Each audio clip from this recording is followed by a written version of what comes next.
네, 풋볼 주크박스 두 번째 시간에도 이적 시장 이야기를 좀 해볼까 합니다. 그 이적 시장 중에서도 뜨거운 감자로 떠오르고 있는 이 사람. 바로 스트라이커 이적 시장이 굉장히 뜨겁잖아요. 네네. 그런데 또 이분이 굉장히 지금 뜨겁게 올라오고 있습니다. 매일 기사가 막 올라오고 있어요. 바로 해리 케인인데 네. 해리 케인의 이적이 가장 중요한 거는 할 수 있는 건가요? 아닌가요? 그거부터 네. 좀 얘기를 해봐야 될 것 같아요. 그러니까 그거를 모르겠으니까. 근데 제가 해리 케인 이야기를 이렇게 나누면서 느끼는 건 뭐냐면 아마 이적 시장이 끝나는 그 순간까지도 해리 케인은 뜨거울 수가 있을 것이다. 네. 그런 생각이 좀 들더라고요. 오, 그만큼 레비 회장이 이를 놓아주느냐 안 놓아주느냐 네. 가 관건이 되지 않을까요? 해리 케인은 분명히 이적하고 싶은 욕심이 있을 거예요. 네. 그런데 토트넘이라든가 레비 회장 같은 경우에는 1억 파운드 이상을 원하고 있고, 그리고 만약에 놓아준다 할지라도 최대한 좋은 조건을 끌어내고자 노력할 것이 분명하기 때문에 협상 테이블에 앉았다 할지라도 이게 빠르게 진척될 가능성은 떨어진다는 거죠. 근데 해리 케인한테 지금 이적료가 1,645억이잖아요. 우리나라 돈으로. 네. 이런 숫자를 낼 구단들이 사실 쉽지 않을 것 같아요. 네, 그게 있죠. 그러니까 스트라이커들이 이적료가 높은 건 분명한 사실이에요. 그러니까 축구라는 스포츠가 골을 넣어야지만 맞아요. 승리를 거두잖아요. 그렇기 때문에 스포트라이트가 스트라이커에게 가는 건 당연하잖아요. 그래서 이적 시장마다 돌아보면 스트라이커들의 이적료가 굉장히 높은 건 사실이고, 해리 케인 같은 선수는 당연히 이적료가 높아야 되는 게 맞습니다. 맞죠. 왜냐면 해리 케인 같은 경우에는 여러 번 말씀드렸지만은 워낙에 득점력이 뛰어나기 때문에 프리미어 리그에서 9시즌 연속으로 15골 넣고 득점왕 3번 하고 앨런 시어러 다음으로 가장 많은 골을 넣은 선수 아니겠어요? 지난 시즌 같은 경우에도 홀란드라는 정말 괴물이 나타나지 않았다면은 득점왕은 해리 케인이었을 겁니다. 30골이나 넣고 득점왕 못하는 것도 이것도 좀 아쉬움이 있거든요. 여하튼 개인적인 능력만큼은 다 인정을 하고 있기 때문에 이적료가 높을 거라는 건 분명한 사실인데 이적 여부예요. 해리 케인은 조금 나가고 싶다는 얘기가 많이 들리잖아요. 네. 그런 측면을 한번 생각해 봐야 돼요. 그러니까 이적 시장에서 최전방 스트라이커 중에서 가장 군침을 흘릴 만한 자원이 누가 있느냐. 제가 보기에는 토트넘의 해리 케인, 나폴리의 빅터 오시맨이거든요. 근데 빅터 오시맨 같은 경우에는 나폴리하고 2년 재계약을 또 맺었어요.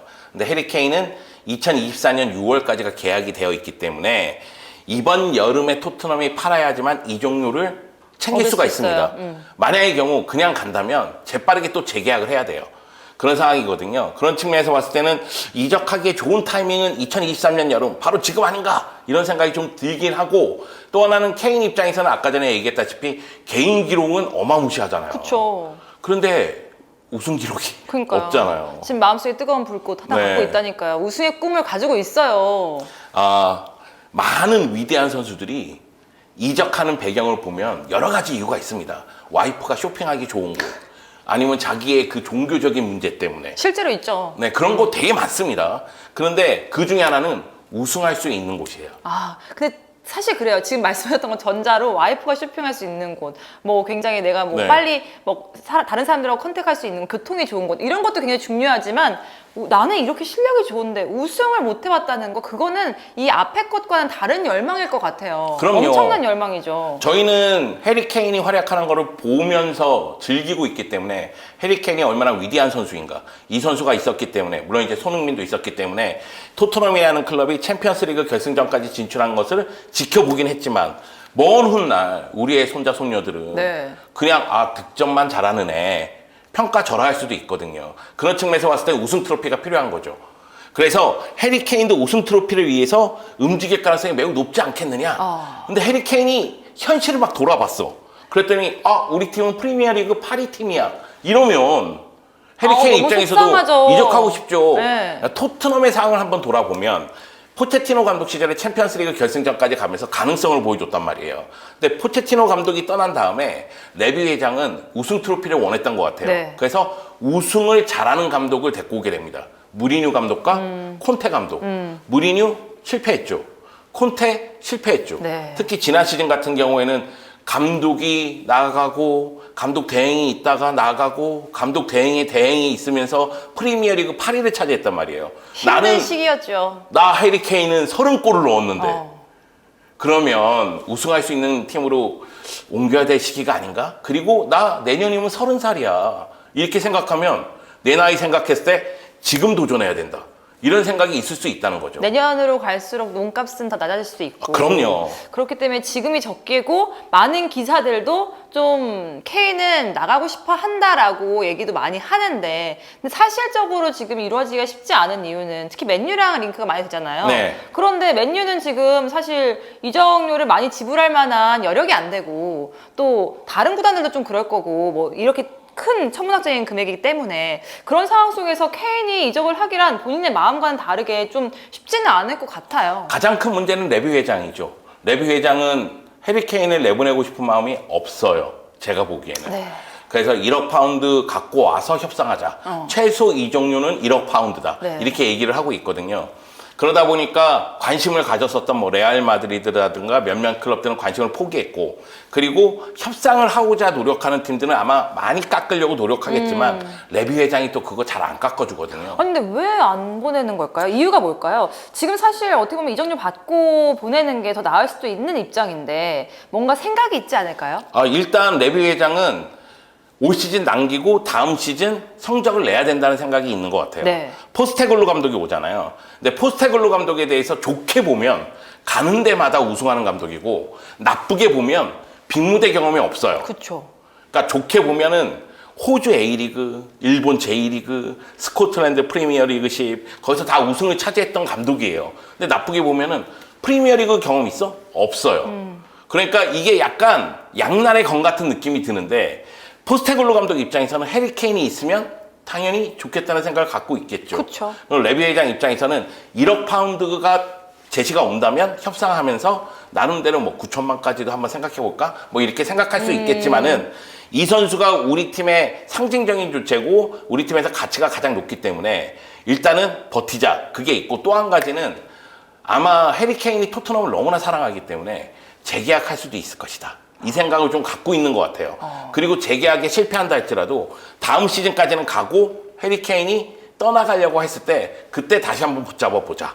뭐 이런 생각이 있는 거 아닌가. 사실 지금 감독 얘기가 나와서 그런데 포스테코글루 감독이 지금 왔기 때문에 토트넘 팬 같은 경우에는 그렇게 검증됐다고 말할 수 있는 감독은 아니잖아요.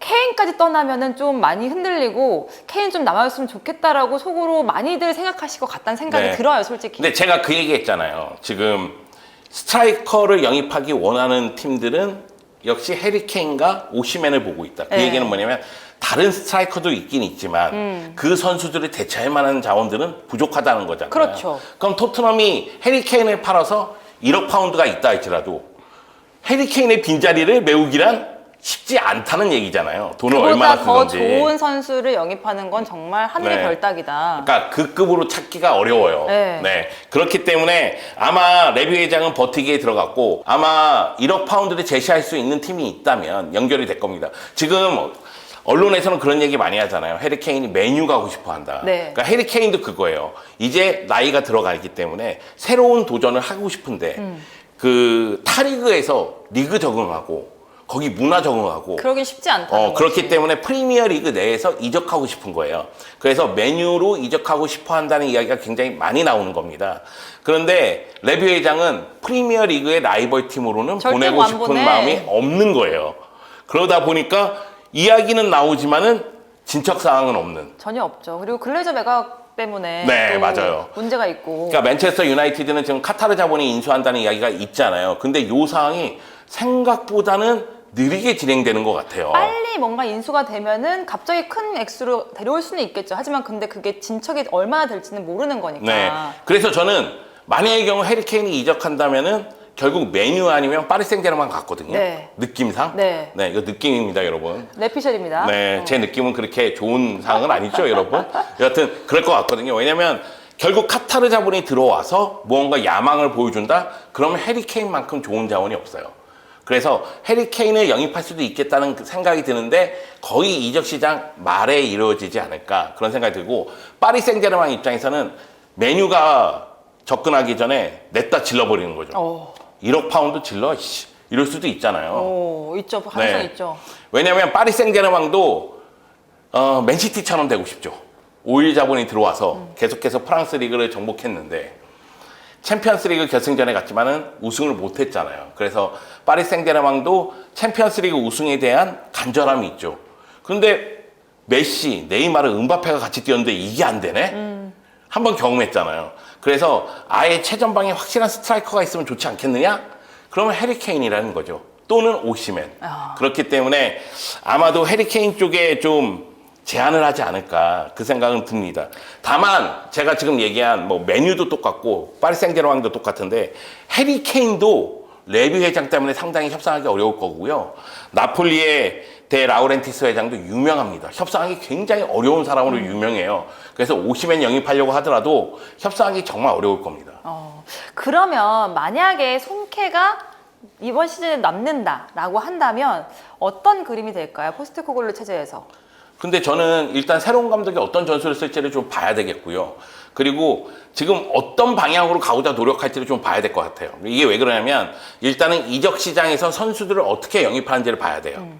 그거는 이제 감독이 요구하는 사항이 어느 정도 반영이 되기 때문에 이런 스타일의 선수를 영입한다는 거는 감독이 이런 스타일의 선수를 이런 식으로 쓰려고 하는 거구나. 이런 게 좀 유추가 되거든요. 물론 또다시 내피셜이 될 수도 있겠지만 네, 그렇게 유추가 가능하기 때문에 그런 걸 좀 봐야 돼요. 지금은 약간 오리무중 상태예요. 맞아요. 왜냐하면은 이적 시장이 너무나 많이 남아있고 이런 상황 속에서 모든 컨텐츠들은 다 넷피셜로 갈 수밖에 네. 없습니다. 왜냐면 우리 컨텐츠 나왔는데 내일 다른 얘기가 나올 수도 있고 이건 모르는 거니까 그때그때 발 빠르게 여러분들께 그 상황에 맞춰서 저희가 소식을 전해드리는 게 가장 중요한 것 같아요. 좀 저희가 여러분들께 좀 약속을 드릴게요. 좀 발빠르게, 더욱 발빠르게 여러분들이 생각하는 원투펀치의 느림의 미학보다는 좀 빠르게 여러분들께 그런 소식을 알려드리는 거다는 거를 여러분들도 이해를 해주시고 응원을 해주시길 바라면서 저희가 그런 노력을 하도록 하겠습니다. 네, 원투펀치에서 듣고 싶은 이야기 이렇게 남겨주시면 맞아요. 많은 분들이 뭐 궁금해한다 뭐 이런 이야기 남겨주시면 저희가 그거 준비해서 같이 말씀드리면 되니까요. 사실은 주크박스라는 건 여러분들 사연을 저희가 다루는 거기 때문에 꼭 커뮤니티 오셔서 여러분들이 지금 다루고 싶은 주제를 올려주시면 저희가 성심성의껏 송일조 위원님하고 박찬하 위원님하고 함께 다뤄보는 시간을 갖도록 하겠습니다. 많이들 올려주시면 감사할 것 같아요. 감사합니다. 감사합니다. 저희는 다음에 또 올게요. 어머, 내가 금 마무리를 한 건가요? 뭐 이렇게 해도 되죠? 뭐. 그런가요? 감사합니다. 감사합니다.